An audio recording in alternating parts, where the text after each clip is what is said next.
as well as this other one, Never Let Go, that I'll cover quickly here because it is the newest film that is actually the first film from Halle Berry's production company that she's pushing. Bro, okay, I got it right. I was like, did I put an A on her name? No, no, no. Halle Berry, perfectly said. She comes in as a mother who's out living in the woods with her children, two boys who are twins, who she tells, who she talks about this evil that's out there, but only she can see it.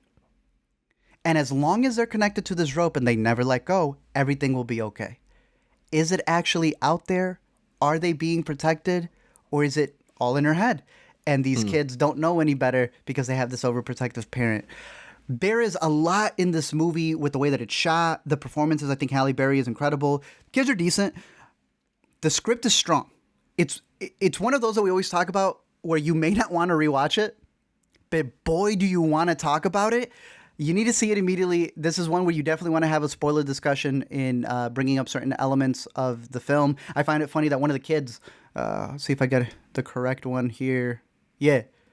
This kid's been in The Deliverance, and now he's been in Never Let Go. Both movies where he's dealt with a very overprotective mom dealing with some ghouls and demons. So he is in a pocket for this.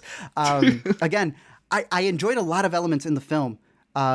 In what could be hallucinations, what not, different things that you can pick apart because they've mentioned there being enough story to be able to make a prequel and even a sequel to this film.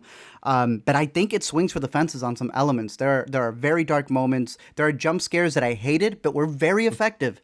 But at the end of the day, it's one of those where I saw a lot of people coming out of the theater before me, either enraged or intrigued with the way that it played it out. And it's one of those that can cause a lot more discussion, even if you don't find yourself having a great time while watching it, because it is very mundane at points, but the talking points that come about from it I thought were interesting. So I'm curious to know your thoughts on this one once you catch it. I would recommend it maybe in the comfort of your own home, unless the trailer really intrigued you. Then it is worth seeing in theaters because it is shot beautifully. This comes from Alexander Aja, I believe is how you pronounce it, who has done a bunch of other horror films, but I really like Crawl, and I know he's working on a sequel to that as well. So he's got a really good eye for visuals, and he does a great job here with the story. Never Let Go, out in theaters now. Definitely one to discuss. Nice. Yeah, I'm curious, a bit curious about that one, seeing a little bit of a divided reaction in the live stream tune, saying that he really liked Never Let Go quite a bit, and Blaze saying that there were a lot of good ideas, but the execution problems near the end maybe kept them from fully embracing it.